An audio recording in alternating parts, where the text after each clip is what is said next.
Hello guys, my name is Anna and I'm a Ukrainian, and I have decided I will vlog daily from my country Ukraine since the start of this awful war with Russia. And in my daily videos I try to update you on the important real-life situations in my country Ukraine, and of course I'm always glad to answer your questions and to clarify some facts from our history, our culture, our background, or whatever interests you.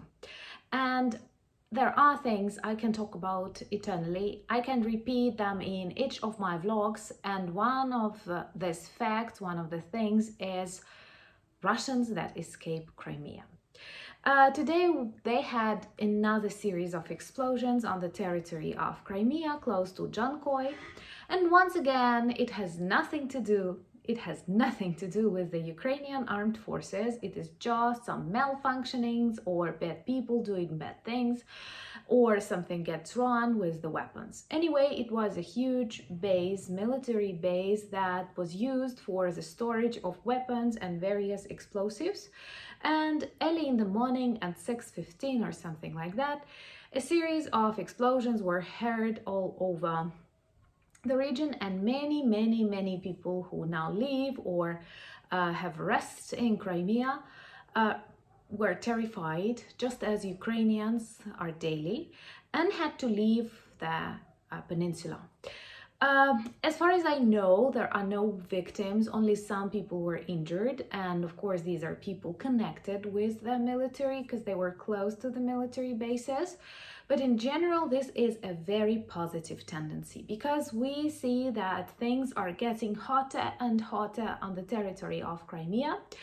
And this is very symbolic. Let me explain you why. Well, first of all, because all this war started not in 2022, not in February, but actually this new, cycle of Ukrainian-Russian wars that last for centuries actually started back in 2014 with the annexation of Crimea. Those first green men that did not have any emblems and did not demonstrate that what kind of people they were, where they from, were they Russians or not, even though everyone knew they were from Russia. And there were lots of military and navy bases on the territory of Crimea that pro-Russian President Yanukovych accepted and allowed to stay longer. So Crimea was there. Honestly, perhaps that was their special military operation, it can be called that way. And because of the Maidan revolution, because of the moment when people were electing new government, people were lost and so on, they decided to use this opportunity and to annex the Crimea. Of course, the referendum was totally fake. Of course, there were hundreds of thousands of military men that were brought to Crimea during the last decade, so the basis for that military operation was ready. But I do believe that it was pretty simple to take them away from Crimea. Also taking into account that this is peninsula, it's not so difficult to, surrender them.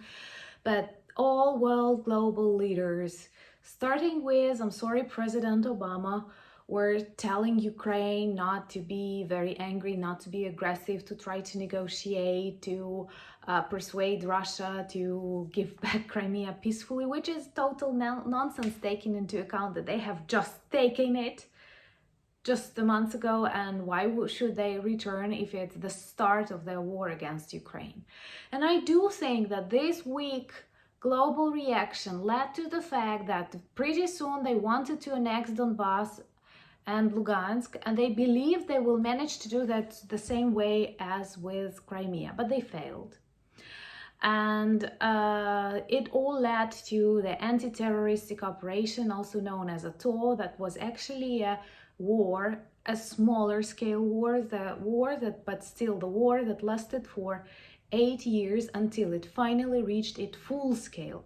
So Crimea was the first step, Crimea was the first scene of Putin against modern Ukraine that was forgiven by the world leaders who wanted cheaper gas, who wanted to save Putin's life and face, who wanted to pretend that nothing really bad and ugly is happening. But we all know that unpunished evil grows. We all know that bullies who are not stopped continue destroying normal atmosphere wherever they live. And in case with presidents and dictators, it is also a threat for the third world war. So the fact that now it is getting hot in Crimea, they had explosions the previous week, and now there are more explosions, and fewer people come to have rest in the Crimea because they have turned this beautiful location into a military base instead of a beautiful resort or something else. And I honestly love watching the queues of Russians in cars who escape Crimea. It is not that simple to travel because once again it is a peninsula, not many bridges, no normal connections, and even after stealing territories, Russians do not make anything normal on these territories. They steal territories to destroy territories, not to build new Hong Kong or something like that. So Crimea looks worse, lives poorer than it was in the times of Ukraine, even though in the times of Ukraine it was not the perfect, it was not Nice or Cannes. But anyway, it was a normal place where thousands of people came for rest. Today it's more of a military database, but still those Russians who arrested them, they were terrified with the explosions and they had to leave, they had to escape. And finally they have felt the fear of thousands of Ukrainians who had to leave their homes, who had to leave Kyiv, who had to leave Chernihiv, who had to leave Kharkiv, how difficult it was to move the highways in cars with children, without food. I know there were lots of traffic jams. For example, when my cousin had to leave Kyiv during the second day of war, it took them 5 hours or something to move just 1 kilometer because of all these traffic jams. And all of these traffic jams were pretty dangerous because when massive bombings, air bombing started, many people got burned in the cars because of Russian orcs bombing the highways. And knowing all that things, and Russians pretty well know the things of their government, of their military, they pretend they don't know. Can you imagine the level of fear they had when they had to leave the peninsula? Of course, Ukrainians are not criminals and they do not shell civilians, and I'm sure all of them reached the Russian cities safely. But it is also symbolic that now Crimea, that was used as a start for this war, that was also used as a starting point for many military moves of Russians at the beginning of the full-scale war. Now they feel that the war came, finally, they have a response. They feel that Ukrainian armed forces are going to take back Crimea, and Crimea is going to be Ukrainian, and of course also of the Tatars, that are people who always live there and who live well with Ukrainians, because we always support and like diversity.